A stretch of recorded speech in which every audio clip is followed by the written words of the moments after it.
Starting an Amazon business or starting your own business from scratch can be overwhelming and definitely terrifying. I can remember in the very beginning going back, I was nervous to put my entire, savings that took me over 6 months to save up the $2,600 that I started with to launch my first product and start my Amazon business. I was so nervous investing that money into my first product. So for those of you out there who maybe are thinking of starting Amazon, maybe you just launched your first product, today's going to be a super powerful video. I want to lay out a couple of really good pieces, solid pieces of advice, kind of the end goal, what your end goal should be, starting an Amazon business or growing the Amazon business for those of you who have already started. Some pieces of advice. I want to also give you some things to watch out for, and then just overall where I kind of see things right now being an Amazon seller.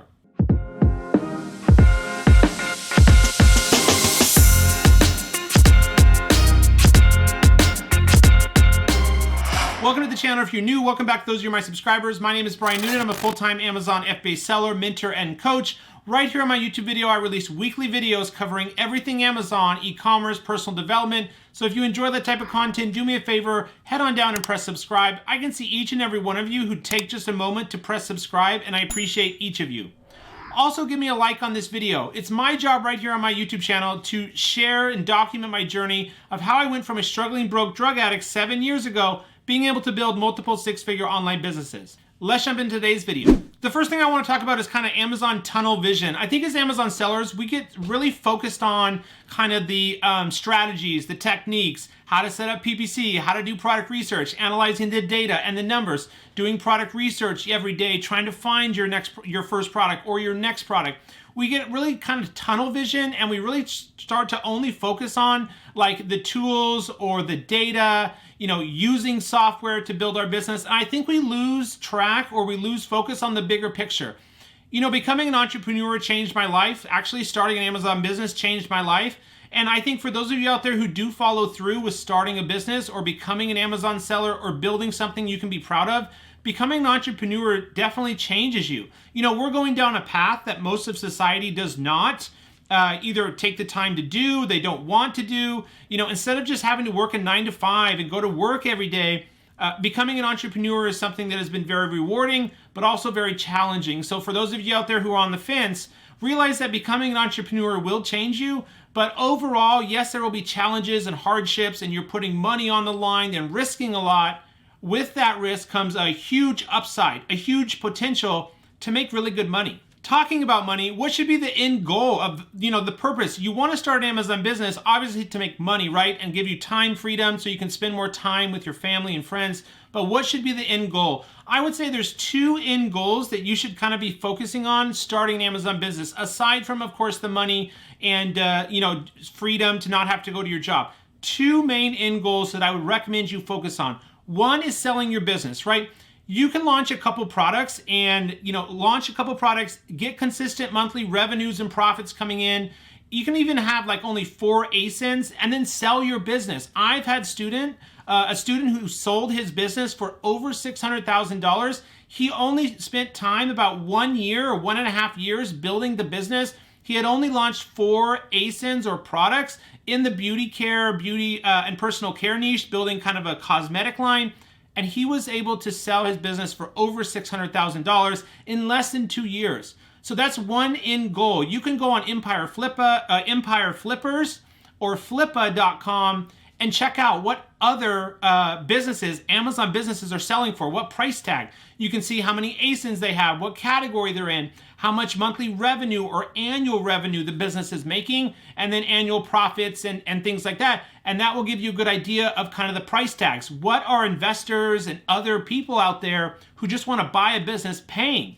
So those are two really good resources to kind of figure out what your business could be worth. Obviously, you can sell. I know people who have sold their Amazon business for 6 figures, like that $600,000 amount one of my students got, but also 7 figures, over $1 million, even over 8 figures in some cases if you launch lots of ASINs and you have a really valuable brand, which I'll talk about later here. 8 figures is over $10 million.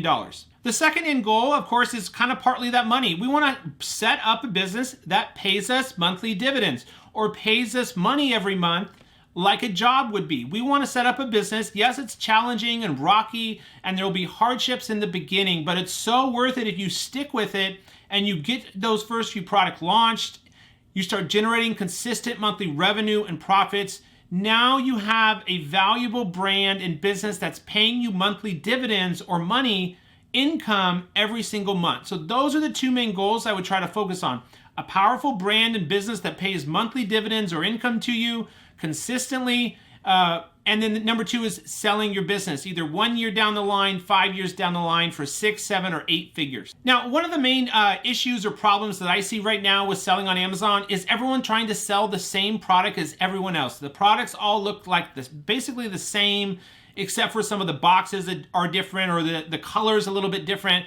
This is super scary, even if you find like an under-discovered niche and you try to sell the same products as everyone else. What ends up happening there is most likely a price war and a race to the bottom for the lowest price. We want to try to focus on, and you want to try to focus on, building a brand that has value. Maybe you have a mission, and I'll talk about this a little later. Maybe you have a mission or a charity behind your brand that customers can get behind. Do you tell your brand story in through your listing, through your product, through your photos? Why should the customer choose your product? Of course, we want to make the product better. We want to make it way better than our competitors. And from the main image and the price point, customers can see that your product is better and more valuable. And we get customers to click on it. But not only does the product blow away your customers to get more positive reviews, to get more engagement like clicks and session views and conversions and sales and stuff, but also I recommend coming up with a brand mission statement or slogan. What is your brand about? And maybe even a charity or a cause that your brand is associated with. You can pick one of your favorite charities. Is it like clean drinking water? Or do you sell a baby product and maybe it's a baby foundation? Is it to help cancer foundations because you beat cancer? Something where you can build a product line and a brand around a mission statement or a cause and a charity. Even like 5 or 10% of your profits go to a charity. You can put this on your insert card and get customers to realize and understand they can get behind your brand and feel good about it with whatever products you launch because it has a mission statement and a slogan or a story. Okay, so we're talking about kind of building a brand, mission statements, a cause, or a charity. But before you get to that, there's one more important thing that I need to mention, and that is the customer. We know that, and those of you who have been around the Amazon space or you're selling on Amazon, the customer is everything to Amazon. So why don't we follow their lead and put the customer as everything in our own business? What is your target customer? This is the thing that I think a lot of people overstep because we get so focused on the product, the numbers, the competition, getting reviews, positive reviews, setting up PPC. But really, guys, it all comes back to your customer. Who is your product for? What problem does it solve? What audience or people is it serving? You really have to understand the customer. Let's take it from Amazon's lead, putting the customer as everything, way more important than even sellers. Let's use that in our own business. So you can start by asking, what problem does my product solve? Does it solve a problem for the customer? Does it add value to their life or give them higher status? Or make their life easier? Make sure you're demonstrating these things through your listing. An amazing product listing includes amazing photos and bullet points and description and your A+ content. All of these things can showcase your product and what problem it solves, why your product is valuable, and things like that. It's also important to take a look at the price points. Another big problem is a price war is going on with Chinese competition and other sellers from other parts of the world jumping in and lowering their prices, and it becomes a race to the bottom. Yes, lowering your price can help increase sales for a short time period, but that shouldn't be the only way that we can win or you can win is with a lower price on your product and one of the lower prices in the competition.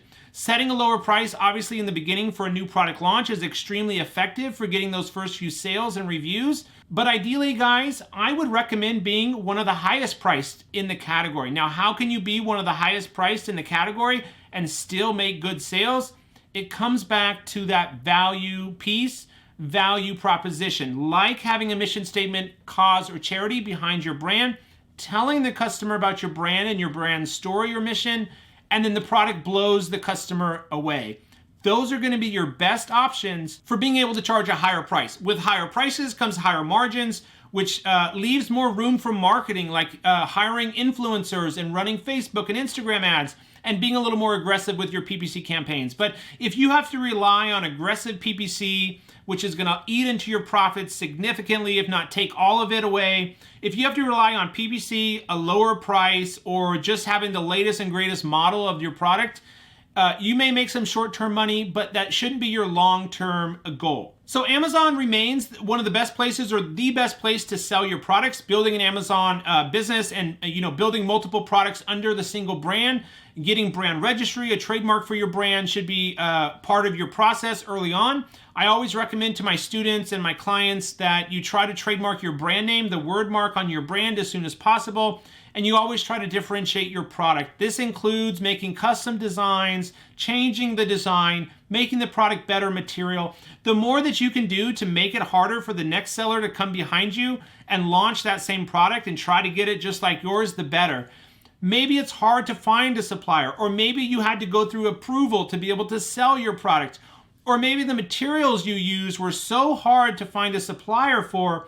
All of these are hard for us to try to get the product, manufactured, but really good long-term because it prevents and blocks other sellers from being able to jump into the market, undercut your price, and steal sales from you. So make it as hard as possible for other sellers to copy your product as you can. In 2021 and 2022, it should be a big goal and focus for your brand and your business, relying on social media. At minimum, I recommend to my students and clients that you have at least a Facebook business page set up for the brand, an Instagram page set up for the brand, and social media should definitely be part of your marketing and sales strategy, even for launch. Now, how often do you have to post, and what do you do with the social media pages? It can be as simple as just posting 1 to 3 times per week of related content, articles, blog posts, pictures, or videos of things related to your product. So if I was selling a kitchen and dining item or a kitchen utensil, like a spatula, I may set up a Facebook business page, an Instagram page for my brand, and post content there every single week, all about, cooking cakes or using tools properly in the kitchen, or different recipes that people could use that you need a spatula to be able to cook. Because if my product was a spatula, that fits right in. Also, if you did have a charity behind your brand as part of your brand mission statement and purpose and mission, you could post information on your social media channels about that. How are you helping? How much did you donate last month? Information and updates on what that charity is doing. All of that is just building your social media pages up and getting people to follow you, which is so important. Why should the customer follow you? That all comes back to blow them away with an excellent product, beautiful packaging. The product exceeds their expectations. Maybe you included a free gift inside there. Those types of things are very powerful for getting the customer to then look at your insert card or packaging, then go to your social media pages and follow you. And that's where the gold mine lies, is not just building an Amazon business and a brand that your products sell well on Amazon, but getting them to follow you off Amazon to your social media pages, or a landing page where you collect their email and then maybe you give them an ebook or a rebate. That's kind of step 2, but then step 3 is getting the customer to get behind your product and brand. Why should the customer follow you outside of Amazon? If you can get that right, it's so powerful, because now you can launch, wherever you want to launch and sell products. Build your own website or Shopify store. Start selling on Walmart or Etsy. And your Shopify store is really what I would recommend next after the Amazon side of things. You can start sending traffic from social media there, or influencers that you partner up with to help promote your products, which should be part of your marketing strategy. You can now drive customers to your website and your own Shopify store. And what I really like about selling on my own Shopify store is I have usually higher margins, and also I get more customer data. So Amazon is very limited with the information they share with us. Basically we get the customer's first name, the order date, and that's about it. But selling on your own website or Shopify store, you get all the customer data, name, email, address, all of that. So once you have 3 or more products, I definitely recommend that you have your own Shopify, or you're selling on your own website. A part of that social media strategy is building an email list. So I mentioned about on your insert card or your packaging, you could include a little URL link or QR code for the customer to get a free gift or a discount on their next purchase, or subscribe to your newsletter, or an ebook, or a warranty, or a recipe guide. All of these things are kind of added value or giveaways that you could do for your customers. So they get your product, they open up the packaging, they're blown away by the product quality, and maybe you have a little funny clause in there. Like I bought this Ghost pre-supplement, and inside the powder was this little card, and it gives me a discount on my next purchase. But they didn't just include it on top like this. They actually had it buried inside of the powder and then had a really funny saying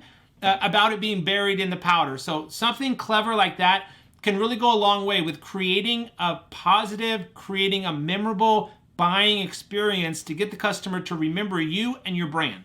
All right, guys, that's going to wrap up today's video, going over kind of the benefits of thinking long-term about what should be the end goal for your Amazon business, kind of some tactics in the middle there of what you can do to increase sales, to focus on building your brand, getting a brand going, like a mission statement, getting a charity behind your brand, thinking about branding and why the customer should follow you off Amazon, and how entrepreneurship definitely will change you. Thank you so much for watching today's video. Make sure to check out my other videos on the channel, and I will see you on my next video.